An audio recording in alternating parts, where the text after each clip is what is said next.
Okay, next let's look at tuple. Okay, tuple is very similar to list. Okay, the only difference is that list is mutable, which means that you can modify a list, but tuple you can't modify it.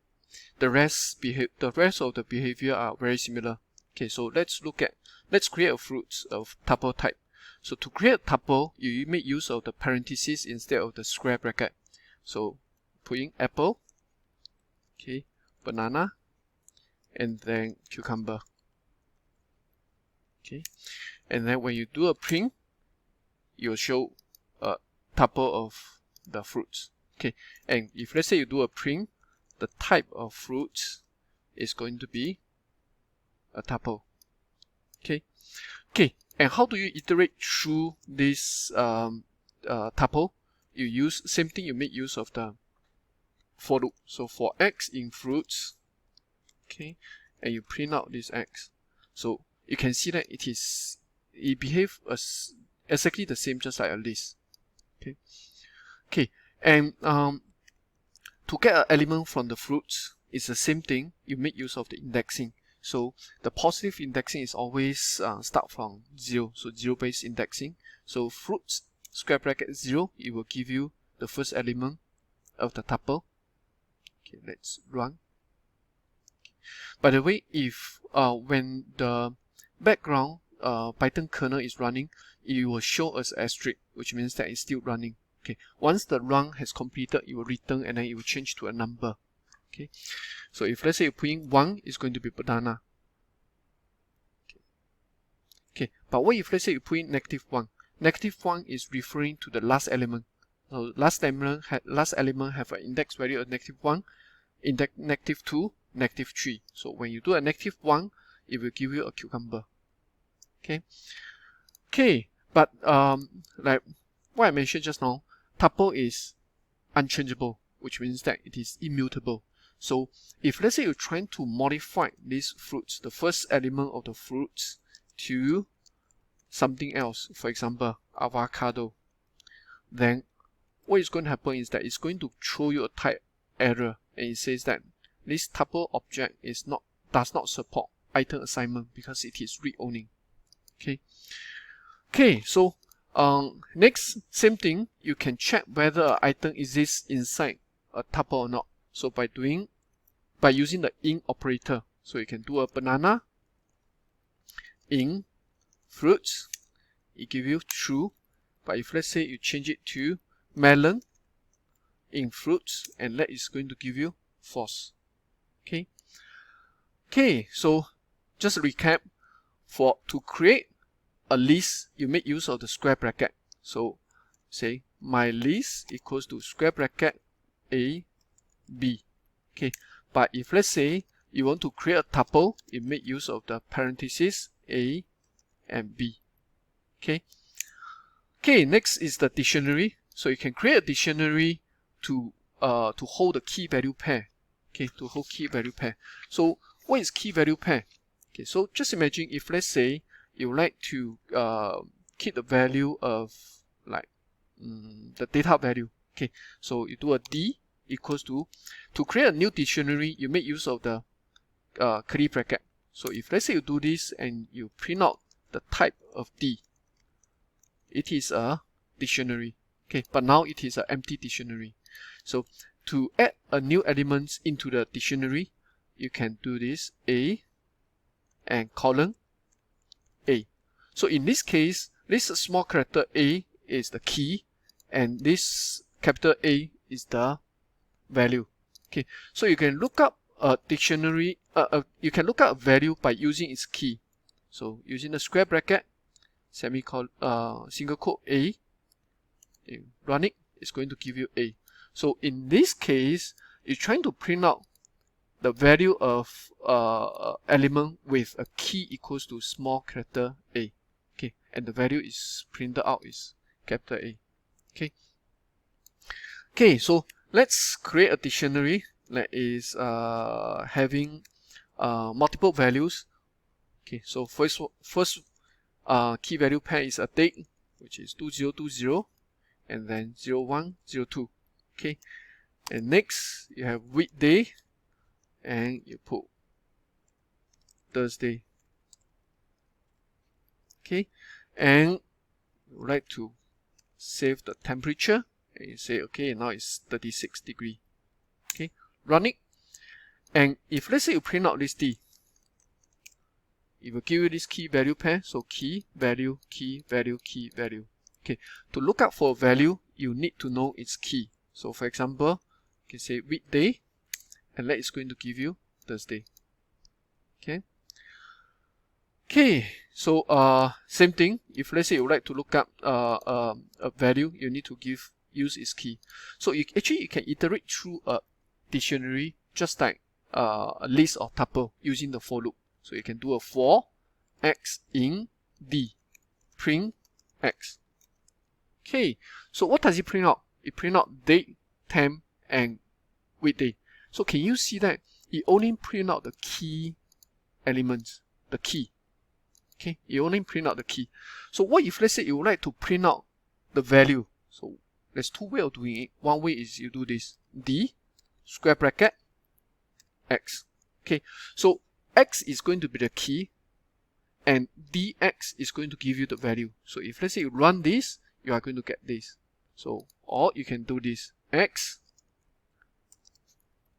equal this. So you are going to get date equals to this value, time equals to this value, weekday equals to this value. So this is one way of doing it. Another way of doing it is using the method of the dictionary. So you say X in D dot values. So and when you print out list X, it's going to give you all the values inside the dictionary, because this values method will return only the value from the dictionary. What if let's say you want both the key and the value? Then you can make use of something that is called items. So the D.items is going to return the items, each item inside the dictionary. So when you run this, you are going to get key value, key value, key value. So what it return to you for each of the item, it will give you a tuple. Okay, remember that tuple is enclosed in this parenthesis. So it will give you a tuple contains the key and value. Okay, you can unpack this key and value to be K and V. Okay, and now you can do a K equal V. And you press enter, you can see that you get the same thing as the previous one. Okay, so that is the dictionary. Okay, so for the set, actually you can Google for it. It is not that often used in Python compared to list and dictionary. Okay, so next is the type conversion, dynamic type and strong type. Okay, Python is a dynamically type. Okay, what does it mean by dynamically type? Basically, what it means is that when you have a variable, okay, you don't have to specify what is the data type of X. Okay, Python will dynamically assign a type to X, depends on what is the value that is being assigned to the X. Okay, so by doing this, when you check the type of X, it is going to be integer. Or if let's say you change this kind to be 1.23, it's going to give you a float. Okay, and that's why we call this Python is dynamically typed language. Okay, compared to other programming language like C# and C, you need to specify what is the data type of variable when you declare that variable. Okay. Okay, next, Python is also a strongly typed language. What does it mean by strongly typed language? If let's say you're trying to do this, ABC equals to and plus 1, 2, 3. Okay, you are going to hear an error saying that you cannot convert integer, which is this 1, 2, 3 object to a string implicitly. Okay, so to Python, it doesn't do this conversion automatically for you. Okay, you have to, when you try to add a string, concatenate a string with an integer value, you have to convert this integer value to be a string data type. Then they will concatenate together. So Python don't do this auto conversion for you. But if let's say you are doing it in other programming language like C# or Java, it will do the auto conversion for you. Okay. Okay, next one is the typecasting. So how do you convert a value of certain data type to another data type? By using its constructor function. So you have this, for example, you have int bracket.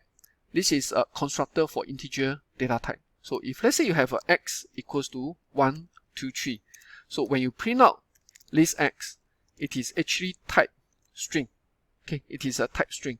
So if let's say you use this int bracket, okay, and then you run it, you are going to get an integer value. Basically, this int constructor function will convert a string into its integer data type. Okay, but of course, if let's say you pass in a non-numerical string, then you are going to hit an exception, which is an error. Okay, same thing, you are able to convert, like for example 1.23, and then you run it. Sorry, let's change this one to float. Okay, and you run it, you are going to get a float data type. Okay, so let's have an exercise. Just imagine if let's say you're asking the user for two input value, x and y. So you do x equals to input, enter x, and you y equals to input, enter y, and then you try to print out x plus y. Let's integer x, and let's do integer y. Okay, so when you run it, you put in 1. For y, you input 2, and it will give you 1 and 2. Why? Because by default, the input function will return you a string. So x is a string, y is a string. And when you join these two plus these two strings together, you are going to get a concatenated string, which is 1, 2. Okay, so how do you convert this to become an integer value? Okay, you can do x equals to int x. Okay, and then y equals to int y. So when you run it, 1, 2, oh, just a minute, let's do it one more time. Code cell. Okay, let's run it one more time. Wait.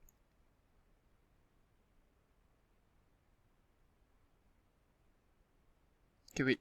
Let's do a restart of the kernel. Sometimes when the asterisk has appeared there for too long, which means that the kernel is not, maybe most likely your Jupyter Notebook has disconnected from the kernel, so you have to restart your kernel. So when you run it,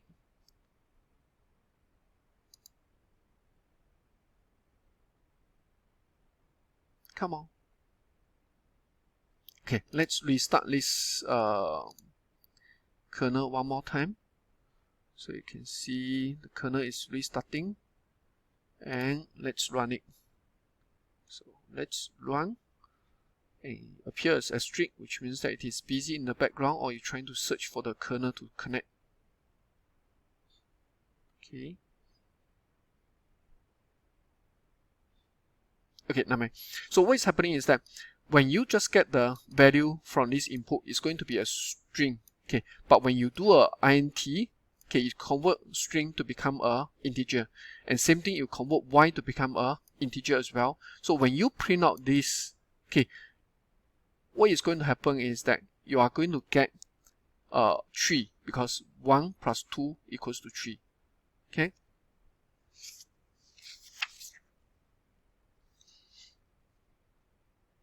Okay, any question? Okay, I think the kernel is dead. Maybe the kernel is tired. So let's end this here. You can follow you can just try some more example, convert this integer to become a float, or convert this string to become a float, convert an integer value to become a string. Okay, so for each of the statement, you remember to run it so that you can see the output. Okay.